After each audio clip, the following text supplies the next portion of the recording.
1985 was one of the most successful races we've promoted in the city of Miami. Having come off of a big event in 1984, everybody wanted to be here. We had large crowds, we had great weather, everything worked for us in 1985. The Spirit of Miami won the race, but was penalized, and we only finished third. Emerson Fittipaldi unfortunately passed the pace car during a yellow flag, and we got penalized one lap. That's why we finished third. By the 1985 race, the Grand Prix of Miami had become the crown jewel of the IMSA racing circuit, attracting some 3,000 members of the media. Pole sitter John Paul Jr. led a packed field to the green flag.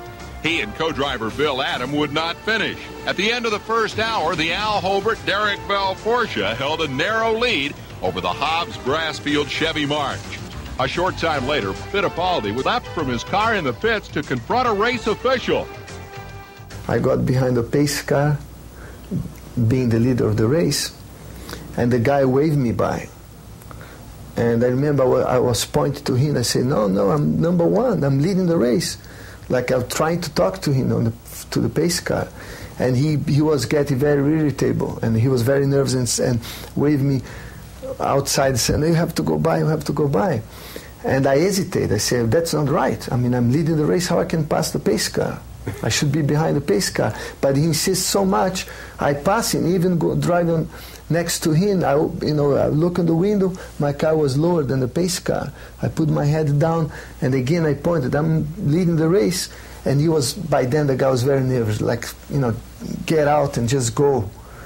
And I took off. And then I remember I back off a little bit, I look in the mirror, and Bob Volek, who was driving A.J. Foyt's Porsche, second place, has been waved by too. And I say, well, then could be right. Why not? And I continue. And after 3 or 4 laps, they black flag me. And when I stop in the pit, I say, well, what I did wrong? They say, oh, you passed the pace car. I mean, I was completely out of this world. I say, I mean, that's unacceptable. And I was really mad. I jumped out of the car. I told Rolf, I said, Rolf, I had enough. I'm going home. Somebody else drive. Tell Tony to finish the race. Tony Garcia, I am going home. And that was a race we won. At that point, the Holbert Bell entry was still leading. The only other serious incident in the race was a violent crash which left light driver Gaston Andre hospitalized with 2 broken legs. Holbert and Bell went on to win the race and $50,000. Their final margin of victory over Brassfield and Hobbs, a mere 5 seconds.